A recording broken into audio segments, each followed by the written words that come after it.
Bismillahirrahmanirrahim. Assalamualaikum warahmatullahi wabarakatuh. Alhamdulillah, wassalatu wassalamu ala rasulillah wa ala alihi wa ashabihi wa mawalah. Ashhadu an la ilaha illallah wahdahu la syarika lah, wa ashhadu anna muhammadan abduhu wa rasuluh la nabiyya ba'dah. Rabbi israh li sadri wa yassir li amri wahlul 'uqdatam min lisani yafqahu qawli. Raditu billahi rabba wa bil islami dina wa bi muhammadin nabiyya wa rasula wa bil qur'ani imama. Subhanaka la ilma lana illa ma 'allamtana innaka antal alimul hakim. Shadaqallahul adzim. Bunda-bunda sekalian yang berbahagia, pada kesempatan ini kita akan melanjutkan perkuliahan kita pada pagi hari ini dengan mata kuliah pengembangan agama dan moral AUD anak usia dini. Baik, pada kesempatan ini pertama marilah kita bersyukur kepada Allah Subhanahu wa taala atas nikmat yang Allah berikan kepada kita semua sehingga pada pagi hari ini dapat melaksanakan perkuliahan. Shalawat dan salam Allahumma shalli ala Muhammad wa ala ali Muhammad. Assalamualaikum ya Rasulullah. Mari kita awali dan kita buka kegiatan kita pada pagi hari ini dengan melafazkan kalimat basmalah. Bismillahirrahmanirrahim. Baik, pada kesempatan ini yaitu tentang pengembangan agama dan moral AUD. Pertama tentu bertanya, apa itu moral? Ya, perkembangan moral adalah mencakup tentang perkembangan pikiran, yaitu kognitif.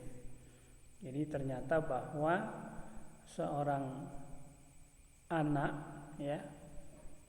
seorang anak usia dini ini memiliki perkembangan yang sangat pesat sekali. Pertama adalah perkembangan dari segi pikiran atau kognitifnya. Perasaan dan perilaku menurut aturan atau kebiasaan mengenai hal-hal yang seharusnya dilakukan seseorang ketika berinteraksi dengan orang lain. Ini menurut Harlock. Jadi ternyata bahwa moral ini adalah mencakup dari kognitif, perasaan dan perilaku. Ya, itulah moral atau aturan, kebiasaan mengenai hal-hal yang seharusnya dilakukan seorang ketika berinteraksi dengan orang lain. Itulah moral. Kemudian agama. Agama ini memiliki arti yang sama pentingnya dengan moral. Ini menurut Adams dan Golota. Agama ini memberikan sebuah rangkaian moral. Jadi agama itu memberikan sebuah rangkaian moral sehingga seseorang itu mampu membandingkan tingkah laku. Agama dapat menjelaskan kenapa seseorang hidup di dunia. Melalui dua cara ini kita bisa mengetahui bagaimana perkembangan moral dan agama pada anak usia dini. Sehingga sama-sama pentingnya karena memang kita sebagai umat Islam tentu agama ini tidak terlepas daripada diri kita. Kemudian moral ini tentu sifatnya secara umum, ya baik orang yang beragama atau tidak beragama, moral tentu harus ada berlaku ketika kita berinteraksi dengan orang lain. Bunda-bunda sekalian yang berbahagia, kemudian selanjutnya moral berkembang melalui norma-norma sosial atau mengikuti cara yang dipakai oleh keluarga. Jadi moral ini berkembang melalui norma-norma sosial atau mengikuti cara yang dipakai oleh keluarga. Tentu norma-norma itu berbeda setiap sesuai dengan lingkungannya. Tentu ada sedikit berbeda. Seorang pendidik dan lingkungannya. sebagai seorang yang penting dalam mengasuh anak agar menjadi contoh yang baik dan memberikan norma yang sesuai dengan perkembangan anak.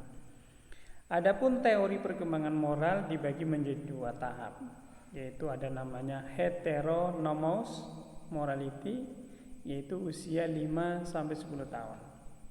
Pada tahapan ini anak mengenal apa itu moral, tetapi belum bisa menyadari bahwa moral itu perlu. Jadi usia 5-10 tahun ini anak tahu ini baik, ini tidak baik, tapi dia tidak paham. Ya, untuk apa dia harus berbuat seperti itu? Nah, jangan merokok. Dia tidak tahu.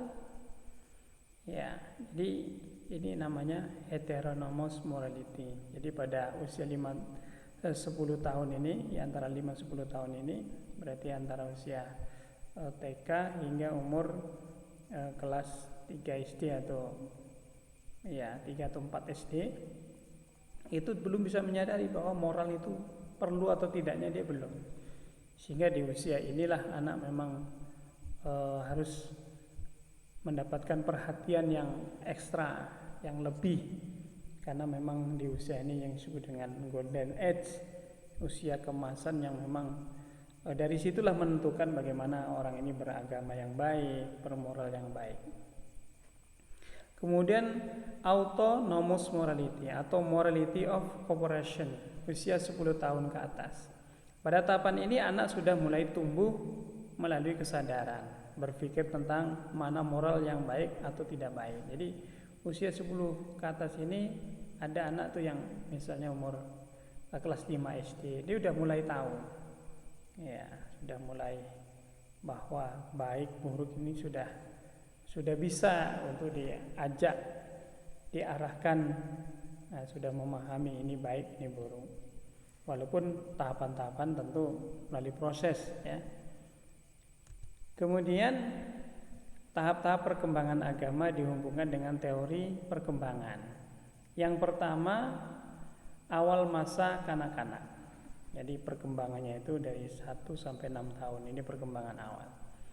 Ya, hafalan dan fungsi adalah sama. Artinya bahwa pada usia 1 sampai 6 ini pendengarannya, apa yang dilihat itulah yang akan mempengaruhi kepada anak-anak. Kalau usia 0 sampai 6 tahun ini diperdengarkan yang baik-baik, maka nanti ketika besar pun dia akan ingat. Kemudian tahap kedua yaitu akhir masa anak-anak. Jadi 6 sampai 11 tahun itu di akhir masa anak-anak. Ini sudah mulai berpikir logis. Ya, sudah bisa diberitahu ini baik, nah ini tidak baik, sudah mulai. Kemudian tahap ketiga awal masa remaja, yaitu 11 sampai 15. Ya, awal-awal remaja, masa puber, ya. Pemikiran lebih abstrak. Ya, lebih di atas daripada yang tadi. Ya, pikir logis, dan ini sudah memahami tentang yang abstrak, ya, menyesuaikan diri dengan orang lain, sudah bisa, ya, sudah bisa mengimbangi, sudah bisa menyesuaikan diri dengan orang lain di lingkungannya. Tahap yang keempat ini yaitu akhir masa remaja dan awal dewasa, itu 15-18. Karena ada orang yang ini awal, ada yang sudah dewasa, ya, ada yang belum umur 18 ini. Kadang 18 ada yang sudah mampu dia untuk menikah misalnya. Ada yang 18 masih belum, dia masih ingin senang, masih, ya. Kemudian pemikiran pertama kali memikul tanggung jawab. Artinya bahwa ketika dia sudah menikah, dia sudah bisa memikirkan, oh yang dulunya dia meminta, sekarang sudah memberi. Ya, dulu minta sama orang tua, sekarang ketika menikah tentu dia harus memberi nafkah kepada istrinya misalnya. Tahap kelima yaitu pertengahan masa dewasa, usia 18-23. Pertama caranya udah matang ini, 18-23 ini adalah pertengahan masa dewasa. Pemikiran mulai terbuka tentang paradoks. Ya, mulai terbuka tentang hal-hal yang mungkin tidak biasa gitu ya. Kemudian tahap keenam ada akhir masa, yaitu usia 23 sampai akhir. Ini akhir masa, ya, di sini sudah benar-benar matang pemikiran sudah mulai melupakan dunia dan lebih memikirkan ke akhirat.